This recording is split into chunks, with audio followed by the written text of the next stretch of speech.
Today we will discuss about resistivity. To know about resistivity, let us perform this experiment. This is a 6-volt battery connected in a circuit, and this is a half meter nichrome wire. A half meter nichrome wire connected to a 6-volt battery. Then you have a 1 meter nichrome wire which is connected to the battery. Then it is half meter nichrome wire of double the diameter of this one. Here in XY nichrome wire, the length is equal to 0.5 meter and diameter, let us say, 0.2 millimeter. Here also the diameter 0.2 millimeter, but here the length is 1 meter. In this case it is also a nichrome wire, but this length is 0.5 meter and diameter 0.33 meter. You see, this diameter is 0.33 meter and this is a copper wire X3Y3. This is a copper wire of length 0.5 meter and diameter 0.2 millimeter. Now we see here in this case the length of the wire is doubled, and if you see the ammeter reading or current in this case as compared to this, here the current will be halved. If the length of the wire, you make the length of the wire doubled, here 0.5 meter and here 1 meter, then when you check the ammeter reading, this will be half of this value.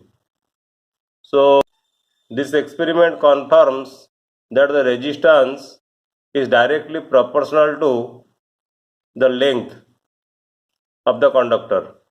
If the length of the conductor will increase, the resistance will increase. That is why the value of the current will decrease.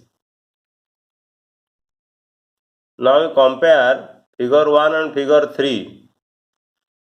Here the diameter is 0.5 meter, 0.2 millimeter diameter, length is 0.5 meter.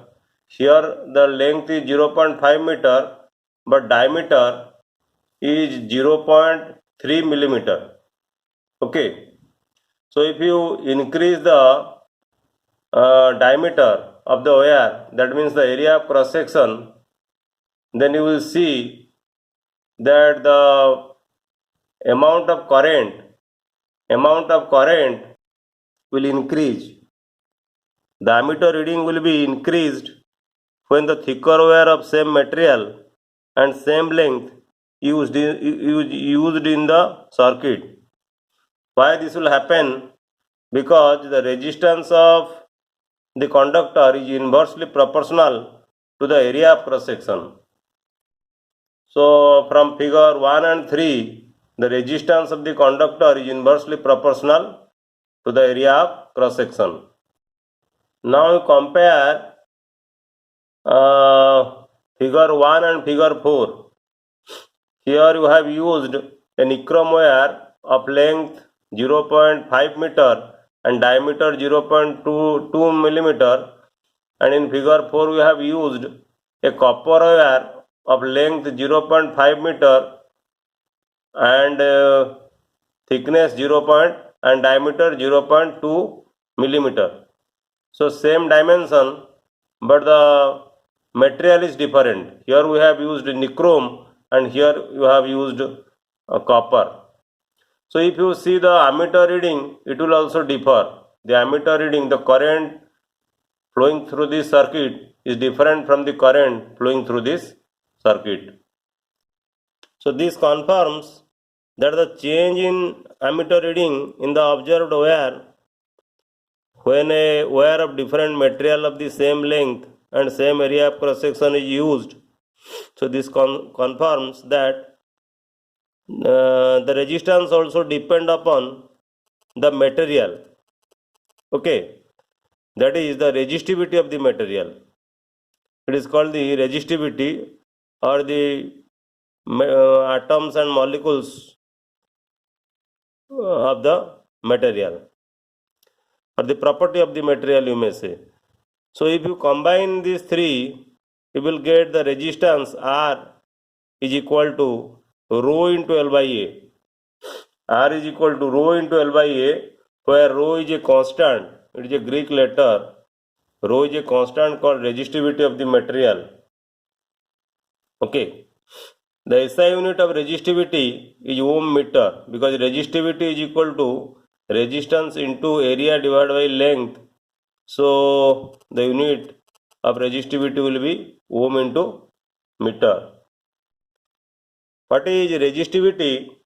Resistivity is a characteristic property of the material. It is basically the property, characteristic property. What is characteristic property?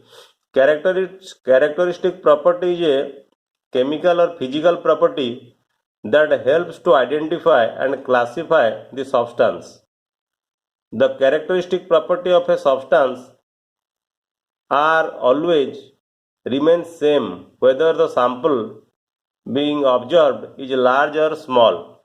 So whatever size of the dimension, you change the dimension. When you change the dimension of the material or object, the property will not change. Then let us see some observations on resistivity. Metals and alloys have very low resistivity. The range of resistivity in metals and alloys is 10 to the power minus 8 ohm meter to 10 to the power minus 6 ohm meter. This, you have to remember this value. The resistivity of the metals or alloys is 10 to the power minus 8 ohm meter to 10 to the power minus 6 ohm meter. They are good conductors of electricity. Number 2, second observation, insulators have resistivity of the order 10 to the power 12 to 10 to the power 17 ohm meter, high resistivity. This order 10 to the power 12 to 10 to the power 17 ohm meter for insulators. Both the resistance and resistivity of a material vary with the temperature. When you increase or decrease the temperature, resistance changes as well as resistivity also changes. Resistivity of alloys is generally higher than that of its constituent metals. So resistivity of metal is lower than the resistivity of alloys. Let us see the table. So this is a table given in NCERT to show the resistivity of different materials at 20 degrees centigrade. For conductors like silver, the resistivity is 1.6 into 10 to the power minus 8. Then you have copper, 1.6 to 10 to the power minus 8. Aluminium, tungsten, nickel, iron, chromium, mercury, manganese. You see the resistivity is increasing. From silver to manganese, the resistivity increasing. And for alloys, you see, constantan is alloy. It is very important. Constantan, manganese and nichrome. You should remember it. Constantan is an alloy of copper and nickel. Remember, manganese is an alloy of copper, manganese and nickel. And nichrome is an alloy of nickel, chromium, manganese and iron. And if you see the table, you will see that the resistivity of the alloys are more in comparison to the resistivity of the metals. And if you observe the insulators like glass, hard rubber, ebonite, diamond and paper, its resistivity is very high, 10 to the power 10 to 10 to the power 14. So its order is 10 to the power 10 to 10 to the power 17. The lowest value is 10 to the power 10 here and the highest value is 10 to the power 17. Let us discuss some questions on resistivity. Why alloys are commonly used in electrical heating devices? Alloys are commonly used in electrical heating devices because alloys do not oxidize readily or easily at high temperature. Okay. For this reason, they are commonly used in electrical heating devices like electric iron or toasters, etc. So, alloys do not oxidize or burn at high temperature. We know tungsten is a metal. Okay, why tungsten is used for filaments of electric bulbs? Tungsten is used as the filament in incandescent light bulbs. That means the light bulbs which basically produces light by heating, because it has the highest melting point. The melting point of tungsten is nearly 3400 degrees Celsius. Okay. Next question. Why copper and aluminum are generally used for electrical transmission lines? Because they have very low resistivity. Copper and aluminum, they have low resistivity. Next question. On what factors does the resistance of a conductor depends? Resistance of a conductor, as you know from the equation of resistivity, resistance of a conductor depends upon length, area of cross section, temperature, nature of material of the conductor. Okay. Resistance of a conductor depends upon length. If you change the length, the resistance changes. If you change the area of cross section, the resistance changes, as you have discussed in the experiment, through experiment. Nature of the material of the medium also, nature of the material of the conductor also changes the resistance. And resistance also depends upon the temperature. If you change the temperature, resistance also changes. Next question. Will current flow more easily through a thick wire or a thin wire of the same material when connected to the same source, and why? Current flow more easily through a thick wire because thick wire have greater area of cross section. As you know, resistance of a conductor or wire is inversely proportional to the area of cross section. So more thicker the wire, the resistance will be less. Next question. Let the resistance of an electrical component remains constant while the potential difference across the two ends of the component decreases to half of its former value. What change will occur in the current through it? From Ohm's law, you know V equal to IR. If resistance will be constant, R will be constant, and V you make V half, that means V equal to V by 2, then I will be equal to I by 2. So current becomes half of its former value. Next question. Why are coils of electric toasters and electric irons are made of an alloy rather than a pure metal?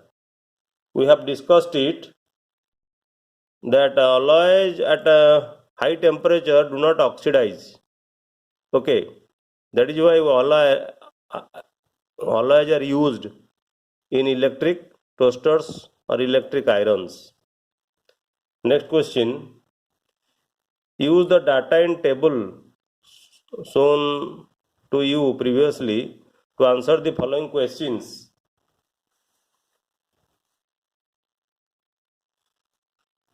Which among iron and mercury is a better conductor? If you look to the table, resistivity of iron is 10 into 10 to the power minus 8 ohm meter and resistivity of mercury is 94 into 10 to the power minus 8 ohm meter.